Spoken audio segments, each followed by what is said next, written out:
Hi, I'm Yu Xiling. Today I'm going to talk about how to pay for the advancement of technology, especially the consumer electronic. Because at many times, as we know, when we're going to purchase consumer electronic, it doesn't mean it has the pretty huge cutting edge technology change when you are going to purchase it. You just believe that, oh, that's the times that I'm going to purchase it for utility.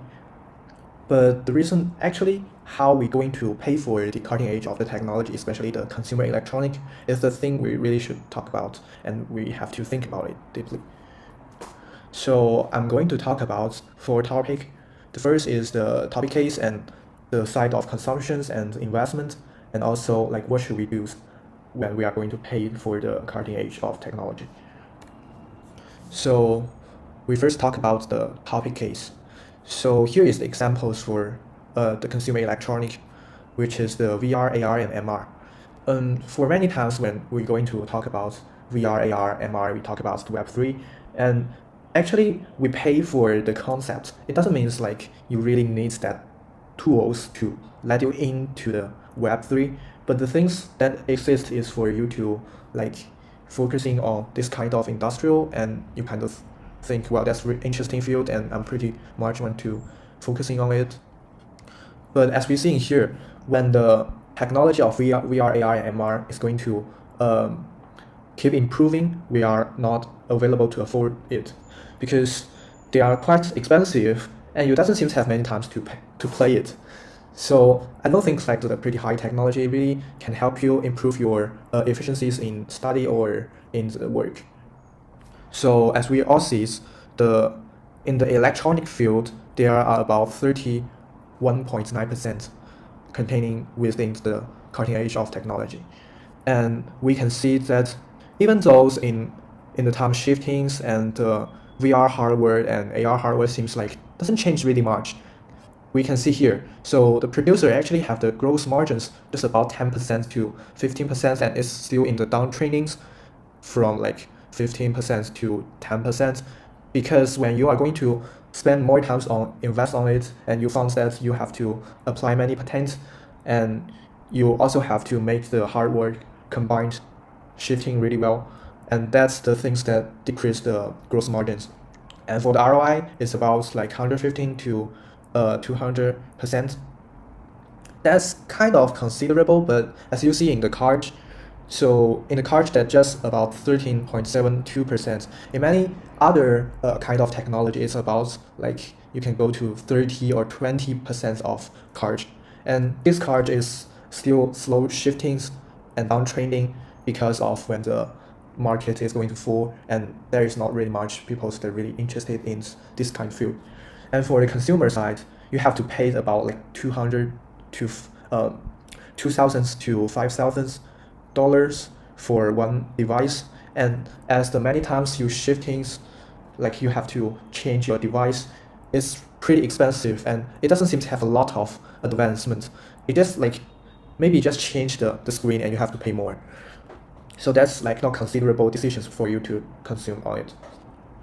And for economic slow down training, the CPI and unemployment is going to increasing, so it probably makes kind of decisions for consumer that, am I really need that things? That's the point. And another one is for the leverage cost of small improvement of technology, as I mentioned before. So you actually pay a lot for changing, for shifting to the new technology, but actually that's small improvement. For the consumption side, I'm going to talk a little bit deeper. So as you see in here, we can see that our technology spending is shifting downward, and the consumer spending technology is actually slowing down because of economics. And as the economics become more unpredictable, you kind of didn't want to pay it on spending on technology or even cutting edge technology. And for these two graph, you can see is the real incomes actually remain unchanged during this year, and also the technology inventors is actually hiking because no one actually wants to purchase it on it because their real income doesn't seem to change anyone too many. And you can see the electronic and the mobile or internet part. You can see the shifting is obviously that doesn't seem to have too much change, but it actually can prove that people don't really want to buy the cutting edge technology, even though you did have some conformable change. And for the ROI of consumer, so you actually have a lot of things, like you can change your device things from computer, like the households, applications, or car, and some kind of hobby consumptions such as the like VR, AR, or MR, or even camera. And also for the newest part, which is the IoT and AI, or machinery, and robots. This kind of technology actually shifting and changing really much, especially your hardware data systems can track on this kind of newest technologies. And as you see in this graph, so actually there is a break-even point you can see in here. So when the variety of the goods and technology going to shift in curve, which is convex, and which is concave, so your demand doesn't seem to change really much. And when they hit the points that the economic factors doesn't seems track with the variety of goods, but the demand. So the demand, as the time shifting, it doesn't change really much. There is the break-even point that cause the business kind of cannot keep moving on, or the technology, even though you get pretty much advancements, but that doesn't seem a good things for many people. So here's the point. And until the 2020, you can see there is like 15.8 million patents for in technology, and actually they do apply on the market is just about like 3.28 million. That doesn't seem a lot, but you know, like many patents you have to focusing on, and you can only get the small shifting change on the technology, and you need to cost a lot to pay for it.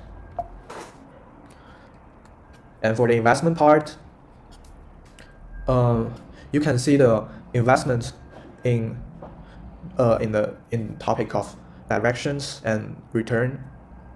You can see there is an investment paradox, which is you have to keep innovation, but you have to keep profitabilities to keep survive, and also the sustainabilities for your technology. That doesn't seem to happen in three things, but you can keep two. Like if you are a startup company, you can try to make yourself become profitabilities and innovations, but you can't really make sure your sustainabilities on your technology. That is the kind of paradox that you can only choose 2 in 3. So for the efficiencies of the R&D in consumer electronic, you can see the R&D doesn't shift a lot in informational technology. That's one of the field of consumer electronic, and the R&D cost only cost about between 11% and 12%, and the things you cost about 4.8 patents per applications, which is you need to spend a lot of time to change it. But actually, consumer doesn't think that's a huge change for some kind of devices. And as you see here, the net income in Apple Inc. So in Apple Inc., you can see the shifting downward of their profitabilities growth. So their profitabilities growth is shifting down, and it doesn't seem to have a huge change, even though you recently see that their visual devices coming, but it doesn't seem to help a lot for their profitabilities, because many people doesn't seem to need this kind of device, and they're hard to track on which consumer really needs something. And for the operating incomes of Samsung is the same. So these two companies is the largest consumer electronic company, and they seem didn't track on the how the consumer is going to be, I believe, under the uncertainties of economics. And you can see their growth is shifting convex things right here. And for R&D part, you can see in Apple Inc. doesn't seem a lot, because you see there is lesser than a 10% of R&D for their total revenue. And you see here, this is the case, they did a lot on their R&D. As recent days, you can see the R&D keep on change, but the revenue they can get is hard to track on, or even their profitability is quite low. And for the investment opportunities, sometimes when you talk about technology, you have to think about their idea and how they're planning and growing, and how to cashing on the earnings, and finally fighting for the limited market cap. So you can see recently we do have a lot of technology we can invest on, but is it because you have too many opportunities. You're hard to track which fields that the consumer really needs to focusing on, because people's like their entertainment times is limited and their working efficiencies can only hit to some point because they cannot kind of track on the newest technologies, and some kinds of newest technology doesn't seem attached to their work. So that's the point that makes the investment opportunity become like less attractive. So like many investment cannot grab everything because they actually can grab nothing. So what should we do like when we're going to invest or paying for the cutting edge of technology? So here you can see we should go rational and patient and critical. These three parts is important for you to no matter investing or consume, because when you have the rational, you know what it is, and you really know what it is, that you think that you afford it because you really need it. That's the rational part.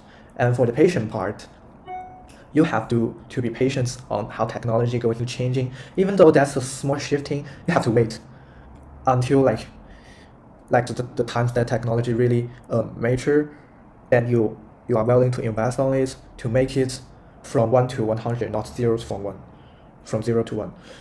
That's not the a good investment when you're going to invest from 0 to 1, but the 1 to 100, that's a huge helpful for you to focusing on investing time. For the critical part, you should go deep on the technology, the knowledge around it, and you should define by yourself like how it is and is it really good for you. You should think about it. The only sentence I suggest to talk about is, don't pay the thing you believe you know, but pay them when it's the time to write and in need for yourself. And that's the things I need to talk about. Thank you. So this is my citation website for many parts, like how I'm going to retrieve them. Yeah, thank you very much.